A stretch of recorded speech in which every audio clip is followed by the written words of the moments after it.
What is up, guys? My name is Thomas Ghost115, and today I'm going to be talking about Battlefield 1, the beta.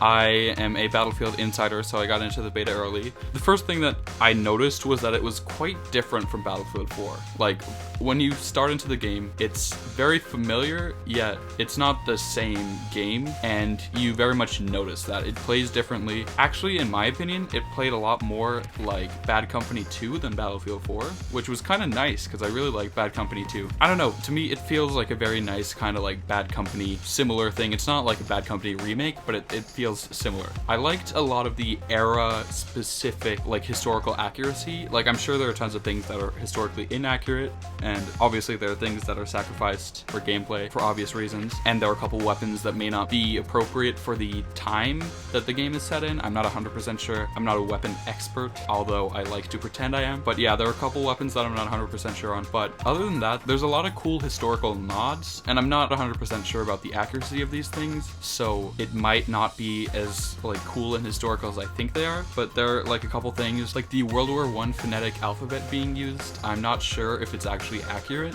but it definitely seems like it. There are things like in modern shooters you'll hear about Objective Alpha or Bravo, but in Battlefield 1 the announcer will refer to it as Objective Apples or Objective Butter, which is a very strange difference, and it takes some getting used to because it sounds very silly at first, but it's kind of cool to have that accuracy. Also, there's just like small details, like being able to blow the horn on certain vehicles that sound very cool and like old-timey. You can blow the horn on the train if you're the driver, or like, I don't know, like the conductor, I guess. I don't know what the word would be for train pilot.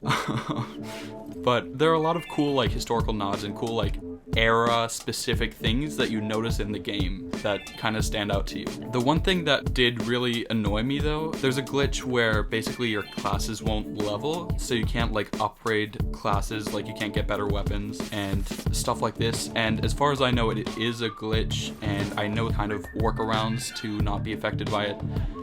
And stuff like that, but it's just kind of an annoying thing to have when you're trying to get a feel for all the weapons and stuff that are available in the beta and you can't level up to get them.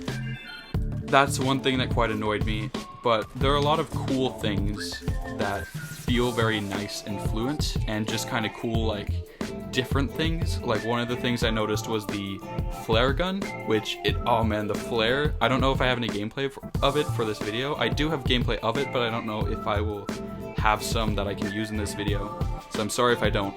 But there's a really cool effect when you use the flare gun in the Battlefield 1. It looks like a real flare and not just like a bright white circle as it does in many games when you use flares. Another thing is you can get like the flash flare gun that you can shoot in an area, and anybody that runs close to it gets blinded, like they're being flashed. It's a very cool effect, and it seems very helpful, and I haven't gotten around to using it a ton because I just unlocked it right before I got off yesterday. It is very cool from what I can tell. Sniping is very nice and fluent. It's a little bit strange because I feel like the snipers are more powerful than in Battlefield 4, which seems illogical to me, but like the travel time of the bullets seems a lot less, and sniping takes some getting used to if you're used to the Battlefield 4 or Battlefield Hardline sniping. The different pickups you can get around the map, there's like a sniper pickup that you can only shoot when you're lying down, which is interesting. I haven't gotten any kills with it, so I can't comment on how good it is, but it definitely seems very powerful. There's also the flamethrower, which, oh man, I also don't know if I got any gameplay of this, so sorry about that, but there is a flamethrower in the game. It is very cool. It seems quite powerful from what I can tell, because you're basically in a juggernaut suit. You take quite a bit of damage, and at the same time, you have a flamethrower, and people can catch on fire, and I think, like, you don't have to actively shoot at them with the flamethrower for them to take damage. So that's, I don't know, it seems a little overpowered, but I don't feel like it's overpowered. Like, having played the game, I don't feel like I've been killed by the flamethrower a bunch, but I've gotten, like, maybe 5 or 6 kills with it from the 2 times I picked it up. So it seems very cool from what I can tell, but it also might be overpowered in the long run. I can't gauge this quite yet. One thing that kind of was very strange to me, and this might just be a PS4's problem, or maybe I'm just stupid and don't understand the UI yet, but when I initially downloaded the beta, I was trying to play with a friend of mine, and we were trying to connect, and then every time we tried to like join each other's parties, it would just make us create a PlayStation chat, and we were talking over Skype, so we didn't really want that. And fuck off, phone. And what ended up happening was we just had to switch over to the PlayStation chat because we couldn't find any other way to join each other. That's quite a strange system. I've never seen that in any game before, and from what I can tell, there's no way to join each other without doing that. So the one thing I really dislike about the beta, which might change because they might add more maps, but the map currently, the desert map, especially on Conquest, oh man, it's so very bad. It's just not a great map because it's just massive. There's so many long distances to run. If you don't get a vehicle at the beginning of a match, you're just screwed because you can't run to any of the objectives. And it's just way too big and way too open to be the beta map. And I'm hoping that they add that map that they had in the alpha and in some of the early demos that people got to play at different events.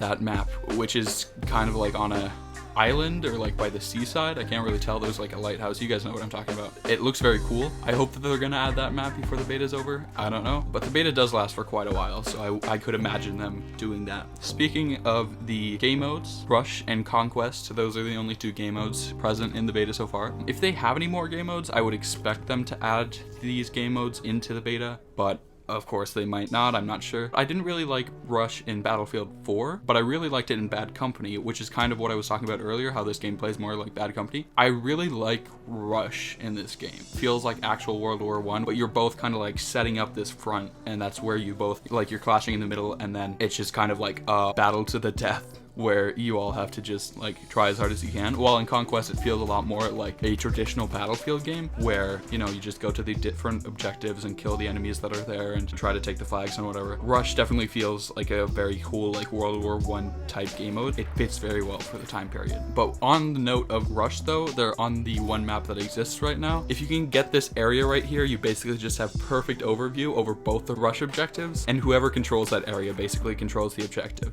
It makes it just extremely easy for whatever team you're on to win that objective. I don't know why they made this spot. It's so obviously a campy spot to cover this objective. It's not like it's some hidden like jump on top of these 4 rocks in this perfect order and you need to make like a strafe jump. There's just like a pathway up there, and there's like a nice bridge to walk across to the other side in case the enemies spot you and stuff like that. It's a very strange thing for them to have added into the map, and I don't really understand why. Also, I was using the class that you get, like the default class that you get for the cavalry, where you have the sword, the M1911, and the 1885 Russian something rifle.